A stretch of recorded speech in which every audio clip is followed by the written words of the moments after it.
So before I begin, I was doing research on how to do TED Talks, meaning I was Googling how to do TED Talks about electron orbitals for high school students.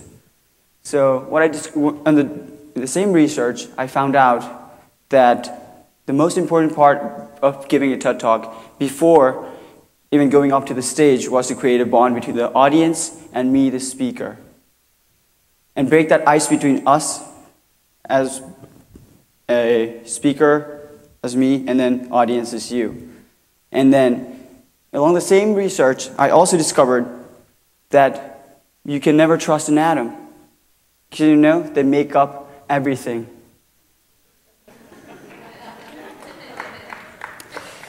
Like my friends who don't trust me because they think, the word is think, that I also make up everything as I go. Well, that was pretty bad, but holy cow. I mean this cow. Please help me through this. But so back to my story that I have not yet begun. All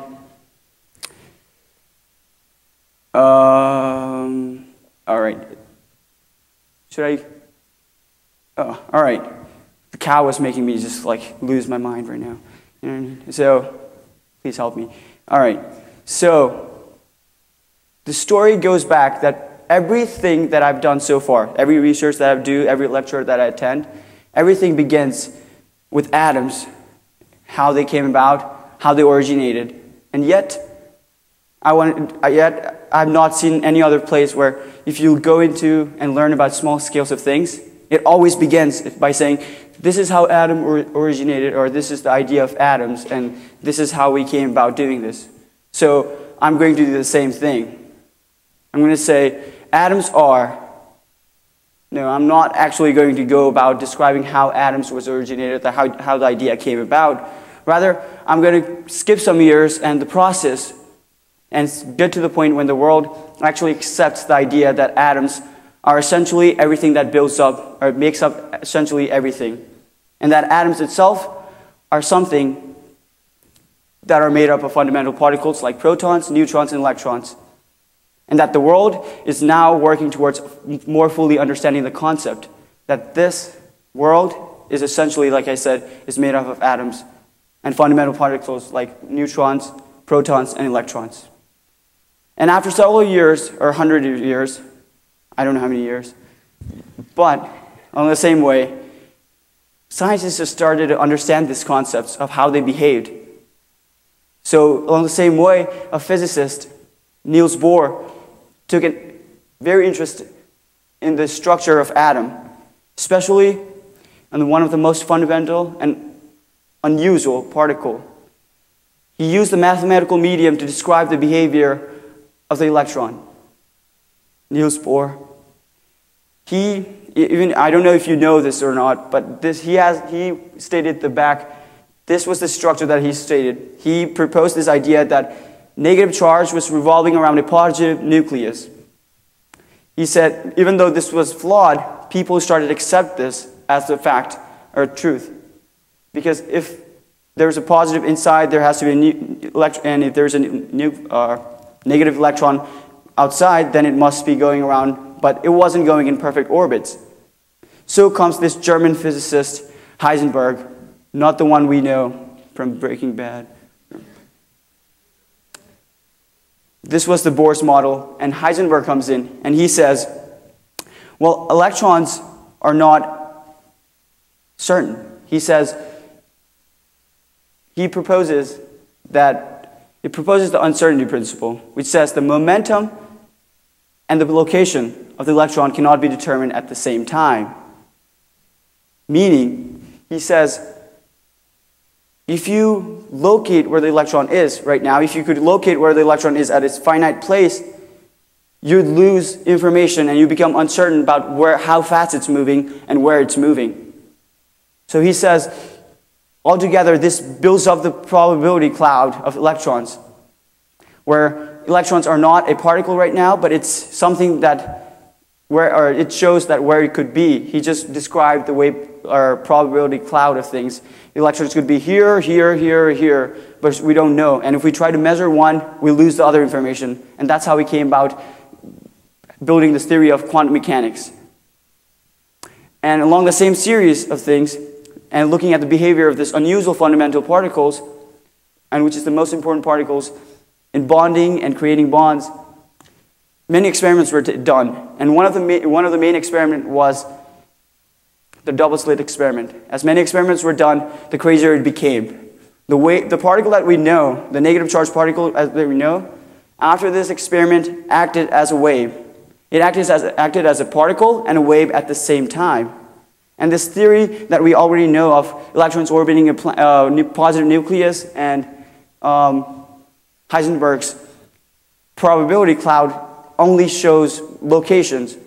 And it could never describe the wave function or the particle as acting as both. So that's when I step in. So my theory is, or my idea is, something that would explain why electron behaves as a particle and a wave at the same time. It's a new look at Bohr's model, but with a twist. The twist being that the electrons are oscillating. It's not just moving around in a perfect orbit, but it's oscillating. And that's the first one is the Bohr's model, which says there's a positive nucleus and the electrons are revolving around in a perfect oval or a circle. And the next one is the Heisenberg uncertainty, where it describes the structure of atom in terms of probability cloud, which says electrons are located here, here, here, and there's more chance of having it here and more chance of having it here, and we don't know for certain if they are. And mine is a little different. It says it's moving in the same direction as it would in a Bohr's model, but rather there's attractive forces. Because of the attractive forces, electrons are coming into the proton.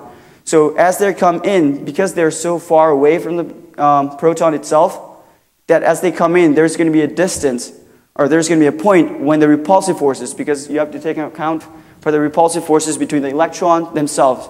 So you can't always say, oh, there's attractive forces, and they're at high speed, they must be revolving around. But I'm saying that there has to be a negative forces that actually acts on oneself that starts to repel them. And there has to be a point. Let me say that again. Positive nucleus right here, and then 2 electrons. Because it's so far away, as I attract the electrons coming in, there's going to be a point when the repulsive forces between the 2 electrons are going to be greater than the positive charge that I attracted them with. So they start to repel again outward. And then there's going to be a point out there somewhere when I can reach my positive attraction is going to be greater than the repulsive forces between the 2 electrons themselves, that it's going to come back again into me. And this creates the oscillating motion of electrons back and forth, back and forth, back and forth. And also keep in mind that this is happening at very extremely high speed. And that gives, I think, the wave function that we see. I think this is how the wave functions are defined. Because it's happening at such a high speed that we can't account for it. And that's why I think it's a wave function. And it also describes how and where the electron could be. They're more located towards the center, and they could be located further out. But it describes a probability of where electrons could be more, and then where they show up less often. And that's basically my idea. But I'm not here just to say, oh, this is my obscure idea that we should all accept this. But I'm here to say that back in times of Niels Bohr, people accepted the idea that even though it was wrong, they thought it was the perfect plan, and that was how it was.